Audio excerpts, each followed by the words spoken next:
56. Consider this question. What is the molecular formula of a compound that contains 39% carbon, 45% nitrogen, and 16% hydrogen if 0.157 grams of the compound occupies 125 mils with a pressure of 99.5 kilopascals at 22 degrees Celsius? Letter A, outline the steps necessary to answer this question, and then obviously we just got to answer it. So by basically going through the answer, we will be able to outline the steps. Now, a lot of this is going to be review. Whenever I see percentages of elements, this is bringing back, like terrible memories of when we had to get an empirical formula from a percent. Yeah? So there's a whole big thing over there. I think this was introduced in chapter 3, if you guys are in the second edition textbook. So we've done tons of problems like that. So this is going to kind of be like a refresher. But basically, it all comes down to this outlining. Remember this? Is it bringing back good memories?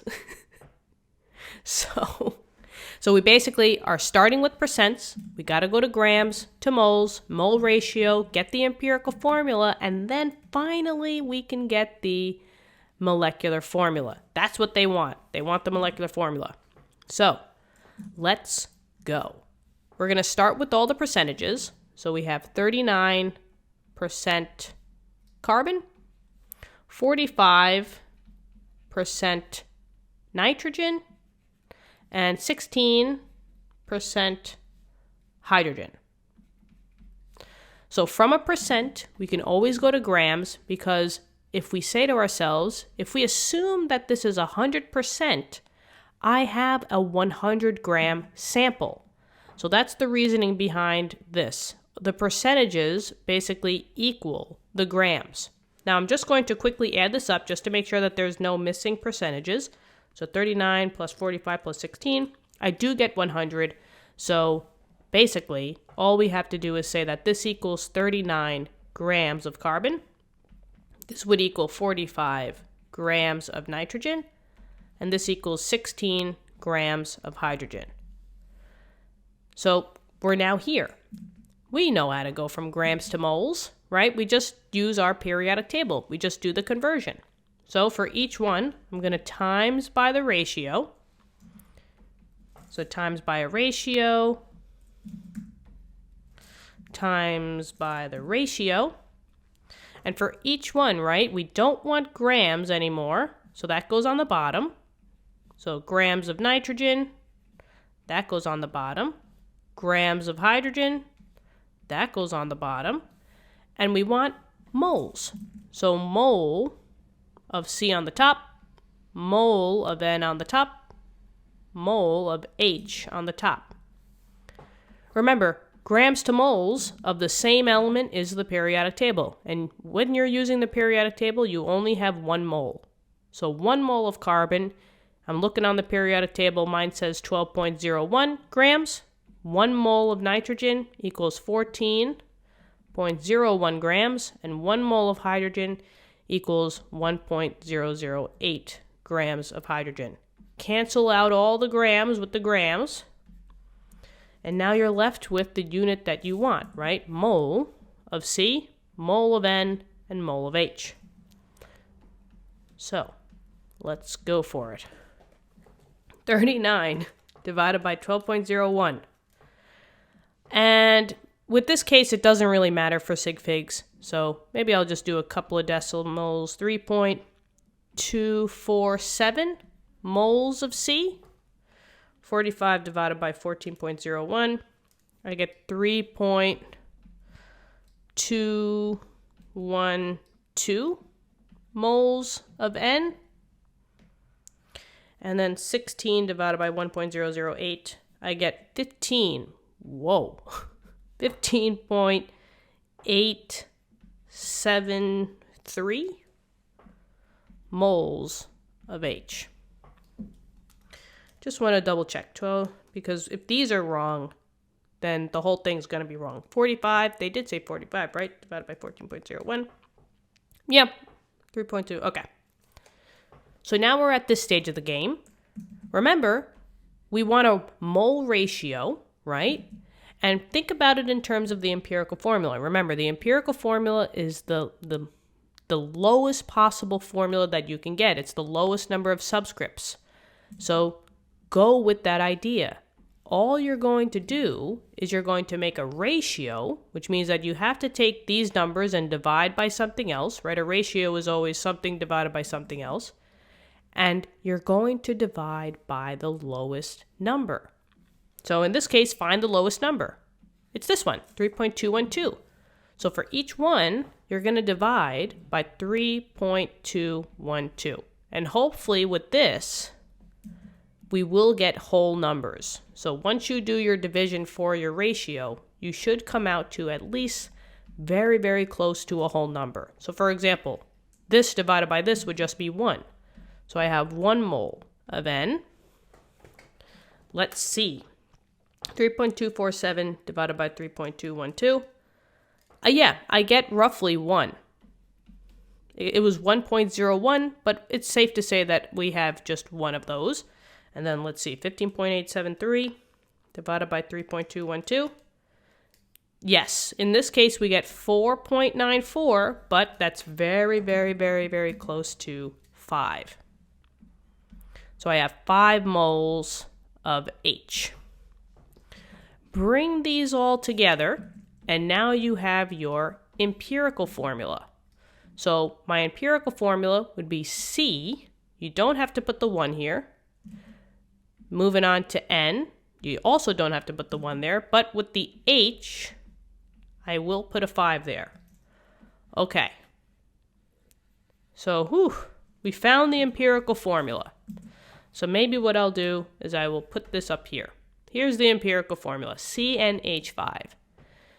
Now remember, how to do the molecular formula? Well, in order to find the molecular formula, we always have to take the molar mass and divide it by the empirical mass. And this number will tell us a timesing value as to how much bigger the molecular formula is to your empirical formula. So let's see. From the formula that we found out, since it's the empirical formula, I can find an empirical mass, right? I have C, I have N, I have 5 H's, right? All you have to do is just find the mass for this. You guys know how to do that, right? So go on to the periodic table and find out what the mass is for 1 carbon, 1 nitrogen, and 5 hydrogens. So I got 12.01 plus 14.01 plus 5 times 1.008. And this number on the bottom is going to be 31.06. That's grams per mole. Okay. But now how do I find that molar mass? Let's see, did they tell us? No, right? We used the percentages, so that's all done. They gave us a gram amount with the volume and a pressure and temperature. So they didn't give us a molar mass, so I have to find it. So what's going on now? Well, this is now your gas formula, right? So let's list out everything that we got. So now they gave us a mass. So I have an M. And actually, pause the video because I'm going to get rid of this. We don't need this anymore. So pause the video if you need to just write it down.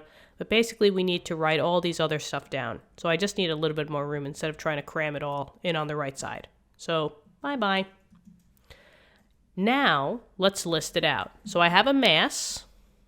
So M equals 0.157 grams. They gave me a volume. So 125 milliliters. They gave me a pressure of 99.5 kPa. And they gave me a temperature. T equals 22 degrees Celsius. Now remember what we're trying to find. We need to find this molar mass. So I need to find out what the mm is. That's the question mark. Well, now we can find out what gas formula we're using. We only have one set for each variable, so not the combined gas law. And pay attention that if you guys ever need to solve for molar mass or density, it's that derivation formula, right? It's the P, and then we'll say mm equals dRT, right? Instead of PV equals nRT, it's PMM equals dRT. The R value is the constant value, 0.0821, and that has all the units, ATM times liter divided by mole times Kelvin. The pressure has to be in ATM, right? Because the R units is in ATM. Oh boy, they gave it to us in kilopascals. So I'm going to pause, and we have to find out what the ATM is. But that's why we just need to memorize our 4 major units for pressure, and all we're going to do is just convert. So 99.5 kilopascals times by a ratio. Throw the kilopascals on the bottom. We don't want it anymore. So kPa goes on the bottom. We'll put ATM up on the top. And 1 ATM always equals 101.325 kilopascals. So 1 ATM and 101.325 goes on the bottom. Kilopascals cancels out. And now let's see what we got. We got 99.5 divided by 101.325. This is not the final answer, so you don't have to round to the correct number of sig figs. So 0.98199, we'll say. And that's ATM. So now we have my pressure in ATM. We're solving for the molar mass. That's mm, right? That's what we're trying to solve for. So that means that I have to have D. We have the R value. And remember, the temperature has to be in Kelvin. Uh-oh, they gave it to us in Celsius. So let's just quickly convert Celsius to Kelvin. That one's easy, right? All we have to do is just plus 273. So 22 plus 273 is 295. Beautiful. So now we have that value. Yep. And now when we're solving for the density, if we're using this formula, the density has to be grams divided by liters. Oh, that's why they gave me a gram value and they gave me a milliliter. But if I'm trying to find the density, I have to have it in liters. So now I got to convert that, right? Mils into liters. That one, divide by 1,000. Or just move the decimal place over 3 times to the left. So this would be 0.125 liters. So let's just quickly find the density, right? The D would be density equals mass divided by the volume, grams divided by the moles. So 0.157 grams divided by the 0.125 liters. Okay, so D equals 0.157 divided by 0.125, and I get 1.256 grams per liter. And now we have the density. So now I'm going to use this formula to solve for mm. So, let's see. Maybe I'll get rid of this conversion. So just pause the video if you need it, but that's going bye-bye. And now let's just plug it in. So ATM. Oh, hold on. I didn't write the ATM. It's this number, right? So maybe I'll just write this out. 0.98199 ATM. And now I will get rid of this. Okay, beautiful. Goodbye. Solving for mm, so I'm just going to call that x, equals the density which I just found out, 1.256, times the R value, 0.0821, times the temperature in Kelvin, which was 295, And now solve for x. I'm just going to divide on both sides by the 0.98199. Beautiful. This cancels out. Bye-bye. And now we have x equals the molar mass of my compound. So 1.256 times 0.0821 times 295 divided by 0.98199. And I get roughly 31, we'll say, right? The 7's going to round the 9 up to a 10, so 31.0. And that's grams per mole. Okay, remember, this is the molar mass. Why did we have to find this out? Because we are still trying to find out that molecular formula. And remember, we need the molar mass divided by this empirical mass. We just found out that the molar mass was 31.0 grams per mole. Now from this division, I can find out what that number is, the timesing factor. So 31.0 divided by 31.06, I mean, roughly it's going to be 1. What does that mean? That means that the molar mass is 1 times larger than the empirical mass. So if it's the same, if there's no, if it's a 1-to-1, that means that whatever the empirical formula was, the molecular formula is the same.